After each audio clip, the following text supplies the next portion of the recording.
Bonjour chères Rotelloises, chers Rotellois. Bienvenue sur Servir Rotel TV, la chaîne d'information de Joseph Afribault et son équipe. Ne pouvant vous rencontrer directement via des réunions publiques, nous avons décidé, pour pouvoir échanger malgré tout avec vous, de réaliser quelques lives en streaming afin de vous présenter l'ensemble de nos propositions pour un Rotel. Vous pouvez, au travers de ces lives et via les commentaires du site, nous poser vos questions afin que nous puissions vous donner des réponses précises et adaptées à vos interrogations sur l'avenir de la ville. Bonjour Monsieur Afribault. Bonjour Monsieur Kembako. Nous venons de vivre une période compliquée avec le Covid-19. Comment vous avez vécu cette situation, surtout avec une conséquence qui est là, c'est-à-dire le confinement? Vous le dites bien, ouais. Ça a été une situation horriblement compliquée pour toutes et tous, bien sûr. Je voudrais d'ores et déjà remercier et féliciter le personnel soignant qui s'est beaucoup investi dans cette lutte contre ce Covid-19, bien sûr.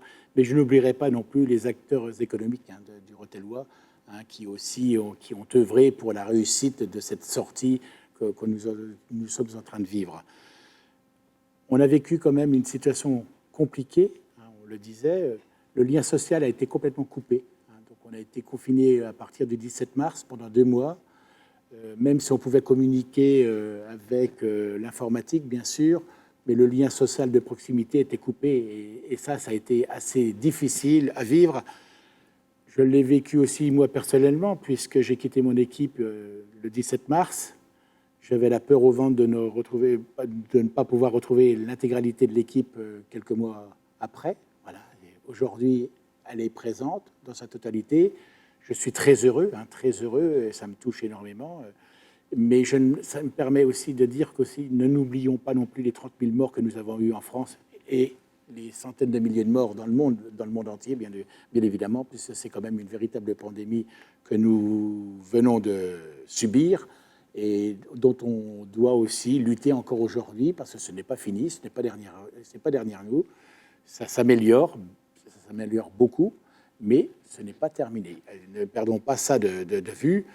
Nous avons un département qui a été bien épargné, parce qu'on voit bien que finalement, que ce soit l'Agence régionale de la santé, que ce soit les services préfectoraux, que ce soit les collectivités locales et territoriales, et les collectivités, oui, et les communes, tout le monde s'est beaucoup investi pour répondre finalement à une attente et pour lutter contre cette pandémie qui a fait beaucoup de dégâts.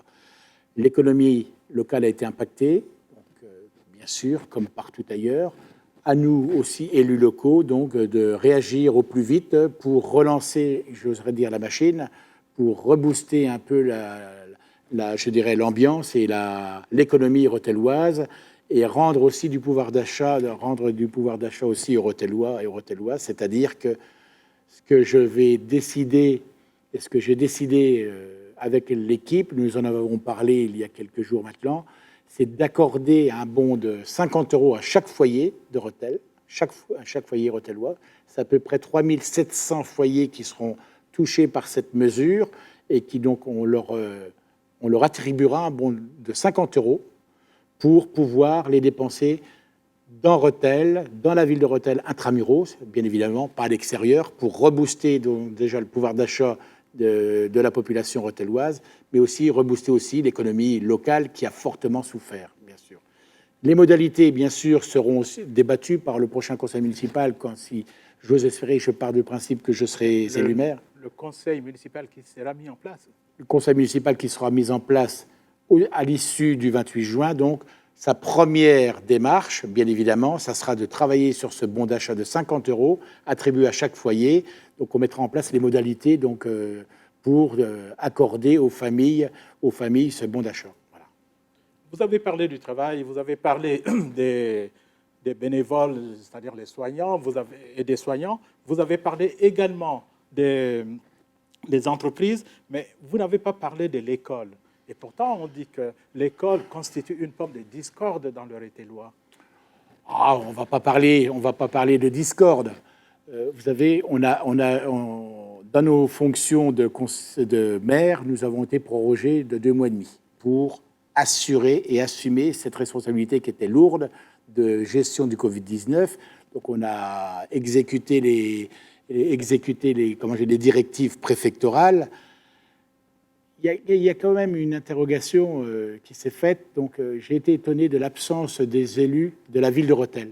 Donc, d'autres personnes ont pris leur place.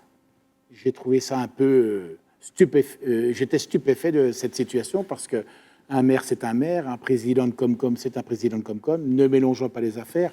Donc, si c'était la polémique, elle vient peut-être de là, puisque cette compétence de maire, elle est exercée par le maire qui a été élu par sa population. Je n'en veux pas au maire de Rethel, bien évidemment. On sait très bien sa position aujourd'hui. Il est fortement malade. D'ailleurs, il sait que je pense souvent à lui, parce que voilà, donc la maladie, ça fait partie du quotidien de beaucoup de monde. Mais on n'oublie pas aussi qu'il a œuvré beaucoup aussi pour sa ville. Aujourd'hui, il est un peu plus détaché par obligation, mais là-dessus, je veux aussi en profiter pour lui rendre hommage. En ce qui concerne les écoles, comme je dis, donc cette compétence, je ne la conteste pas, puis c'est une compétence qui a été transférée à la communauté de communes du Pays rethellois. Certes, voilà, mais je pense que la ville a son mot à dire quand même, malgré tout. Malgré tout. Et les élus, les maires aussi des communes concernées sont aussi leur mot à dire, puisqu'ils sont administrateurs à la communauté de communes. Donc tout a été fait un peu d'une façon des décisions unilatérales, sans concertation. Donc voilà, même s'il faut aller très vite, bien sûr, à un moment donné, il faut aussi partager les décisions. Il faut savoir écouter, entendre et surtout partager les décisions.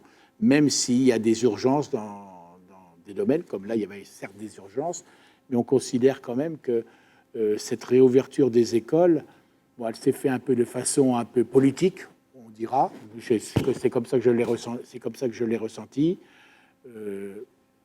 J'aurais été président de la communauté de communes, j'aurais été en place, je n'aurais pas rouvert les écoles comme c'était souhaité par le gouvernement, puisque voilà, on ne peut pas non plus claquer les doigts. Il faut aussi remettre un système de fonctionnement digne de ce nom, ce qui n'était pas forcément le cas. Tout n'était pas prêt, puisque ce n'est pas de l'éducation qu'on remettait en place, c'était plus une garderie. Voilà. Il y a quand même eu un maintien d'une structure d'accueil pour les gens qui étaient vraiment mobilisés pour le Covid, mais pour la réouverture des écoles primaires, puisqu'il faut quand même bien dire aux Rethellois et Rethelloises, les écoles primaires sont gérées par la communauté de communes, les lycées par la région et les collèges par le département. Donc chacun sa compétence, et c'est ce qui devrait être fait aussi dans ce Rethellois, ce qui n'est pas toujours le cas. Donc selon vous, la Comcom et Rethel ne se répartissent pas clairement les tâches? Non, il y a une confusion chez les Rethellois, parce que, vous savez, la coopération intercommunale, elle existe depuis, j'ai regardé un peu les livres d'histoire, elle existe depuis mars 1890. Vous savez, j'ai rien inventé, on n'a rien inventé. Donc cette coopération intercommunale, elle existe pour mettre en place des équipements structurants, je vous dirais le ramassage des ordures ménagères, l'assainissement, la création d'une piscine, parce que ce n'est pas à Rethel de financer seul une piscine, ce sont des exemples, bien évidemment. Mais le fonctionnement aujourd'hui, c'est quand même des assemblées de 100 personnes, c'est assez lourd à gérer. Donc il est reproché l'absence de beaucoup d'élus, dont la mienne, soi-disant, et je l'assume, sincèrement, je l'assume, puisque on parle de communauté de communes, c'est un peu le même problème avec l'Europe. Beaucoup de Français sont pour l'Europe, mais pas son fonctionnement dans l'état actuel. Je suis pour la communauté de communes, mais pas dans son fonctionnement actuel. Voilà. Parce que le partage... Pardon ? Et l'Europe dont vous parlez, vous êtes pour ou contre ? L'Europe, j'ai toujours été un Européen convaincu, bien évidemment, mais de la manière que ça fonctionne, non, ça ne peut pas aller comme cela. C'est le même problème avec la communauté de communes. Il n'y a pas de partage de décisions, ce sont des décisions unilatérales. Je vous dirais que quand vous arrivez en assemblée, que vous faites des propositions de modification ou d'ajustement de dossier, vous vous faites retoquer systématiquement, on vous dit c'est la commission qui a décidé. Je regrette, une commission n'a pas de pouvoir de décision, c'est une force de proposition. La décision, elle est réservée à l'Assemblée générale et non pas à quelques membres d'une commission, quelle qu'elle soit. Ça, c'est très clair. Et tant que ça sera dans ce fonctionnement-là, je n'assisterai pas à ces réunions-là. Mais rassurez-vous, hein, même moi, en tant que maire, c'est d'Assy-Romans à l'époque, puisque je ne suis plus depuis le 28 mai dernier, j'avais un représentant de la commune, ou s'il n'y avait pas de représentant de la commune, on a toujours honoré finalement nos engagements financiers. Il n'y a aucun souci là-dedans. Voilà. Mais dans son fonctionnement interne, il y a beaucoup de choses à revoir. Vous savez, on constate à peu près 30 à 40% d'absence à chaque Assemblée générale. On peut se poser des questions. Et on est en droit de se poser des questions. Pourquoi? Donc, il y a du travail à faire. Il y a beaucoup de travail, mais c'est beaucoup de travail de communication, d'écoute, de partage. Voilà, c'est comme ça que je fonctionne, d'écouter, de partager, voilà, d'entendre, bien évidemment. Et on ne peut pas faire cavalier seul. On ne peut pas utiliser les fonds des communes et faire cavalier seul. Ça, c'est pas possible. C'est pas possible. On doit partager toutes ces décisions-là. Et je crois que plus on partagera, plus on sera fort. Je vous remercie, M. Afrigo. Merci, M. Kembakou. Et je le redis une nouvelle fois, la richesse, comme je le dis toujours, je m'adresse encore aux Rotelloises, aux Rotellois, la richesse de la démocratie, c'est votre participation aux élections municipales du 28 juin, pas d'abstention, déplacez-vous, et il n'y a pas de souci, tout sera mis en œuvre pour que la sécurité sanitaire soit respectée, et d'ailleurs, c'est une obligation qui nous est imposée, et c'est très bien comme ça. Merci. Merci d'avoir assisté à notre live. N'hésitez pas à nous poser vos questions via les commentaires Facebook.